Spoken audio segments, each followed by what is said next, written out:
Hello बच्चों, मेरे class में आप सभी का हार्दिक स्वागत है।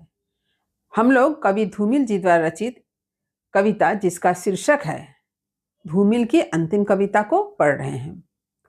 मैंने इस कविता से संबंधित कुछ लघु उत्तरीय प्रश्न उत्तर की चर्चा की है और उससे संबंधित वीडियो आपको मेरे चैनल पर अपलोड मिल जाएगा। लिंक डिस्क्रिप्शन बॉक्स में दे दिया गया है।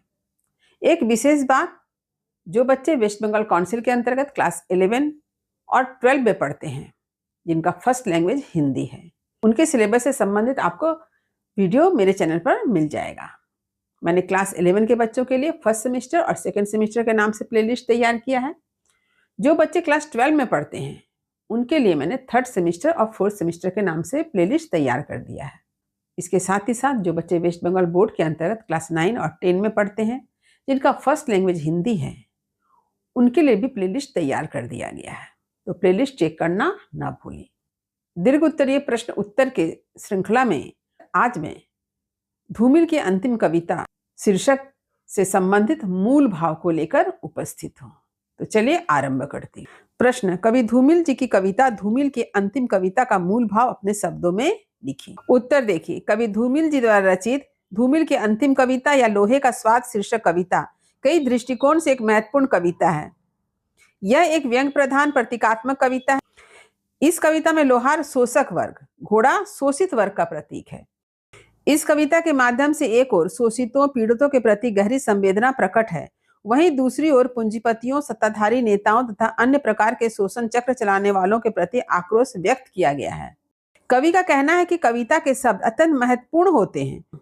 उन शब्दों में गरीबों, दलितों पर हो रहे शोषण के आतंक का दर्द, पीड़ा निहित होती है और इसे हृदय की गहराई से महसूस करके ही हम आम आदमी के दर्द को समझ सकते हैं। तात्पर्य यह है कि कविता में समाज के यथार्थ का चित्रण होता है। इस प्रकार समाज के यथार्थ को समझकर हमें शोषण चक्र में फंसे लोगों को बचाने के लिए तत्पर होना चाहिए।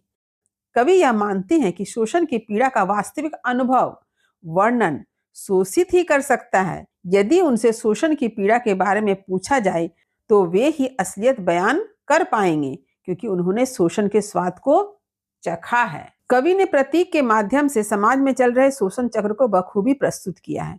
लोहार लोहा से लगाम बनाता है और वह लगाम घोड़े के मुंह पर लगा दिया जाता है। लोहे का लगाम जब घोड़ा के मुंह पर लगा दिया जाता है तो जिस पीड़ा व व्यथा को घोड़ा सहन करता है, इसका रत्ती भर भी अनुभव लोहार को नहीं होता है।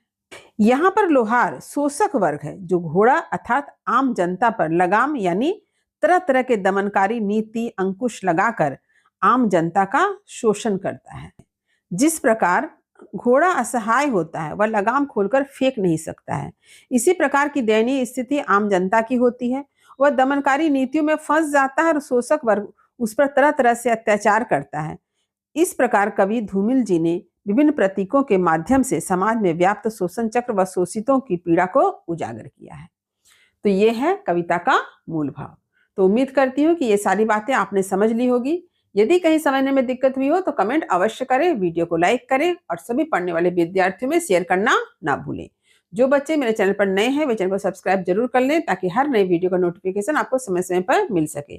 तब तक पढ़ते रहिए, जीवन में आगे बढ़ते रहिए। मेरी शुभकामनाएं आप सभी बच्चों के साथ है। धन्यवाद।